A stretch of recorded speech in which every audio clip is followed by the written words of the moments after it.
Soon afterward, Jesus traveled through cities and villages, preaching and proclaiming the good news of God's kingdom.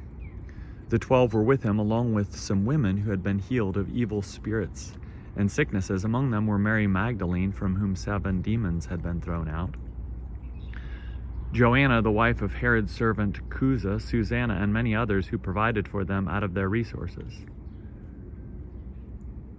When a great crowd was gathering and people were coming to Jesus from one city after another, he spoke to them in a parable.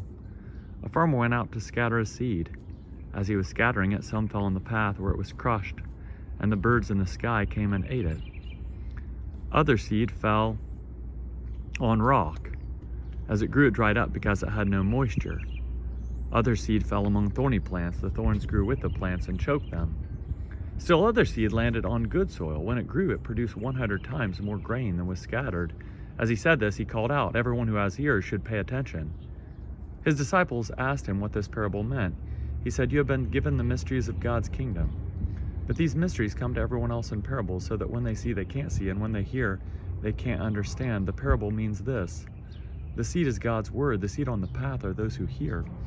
But then the devil comes and steals the word from their heart so that they won't believe and be saved. The seed on the rock are those who receive the word joyfully when they hear it, but they have no root. They believe for a while, but fall away when they are tempted. As for the seed that fell among thorny plants, these are the ones who, as they go about their lives, are choked by the concerns, riches, and pleasures of life, and their fruit never matures. The seed that fell in good soil are those who hear the word and commit themselves to it with a good and upright heart. Through their resolve, they bear fruit. No one lights a lamp and then covers it with a bowl or puts it under a bed. Instead, they put it on top of a lampstand so that those who enter can see the light. Nothing is hidden that won't be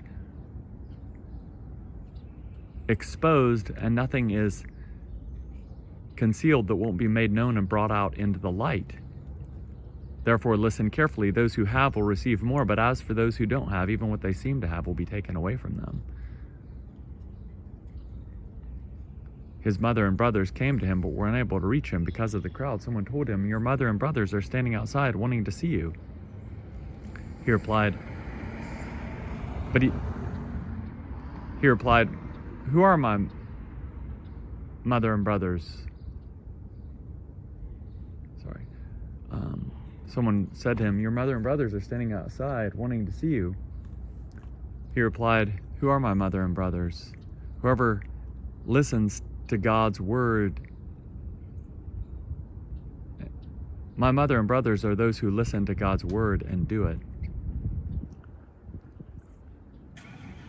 One day, Jesus and his disciples boarded a boat. He said to them, "Let's cross over to the other side of the lake." So they set sail. As they were sailing, he fell asleep. Gale force wind swept down upon the lake. The boat was filling up with water and they were in danger. The boat was filling up with water and they were in danger. So they went and woke Jesus, shouting, "Master, Master, we're going to drown." But he got up and gave orders to the wind and the violent waves. The storm died down and it was calm. He said to his disciples, "Where is your faith?" Filled with awe and wonder, they said to each other, "Who is this? He commands even the wind and the water, and they obey him."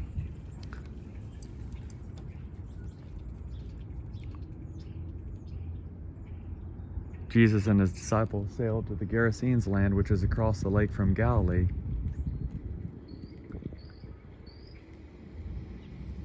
As soon as Jesus got out of the boat, a certain man met him. The man was from the city and was possessed by demons.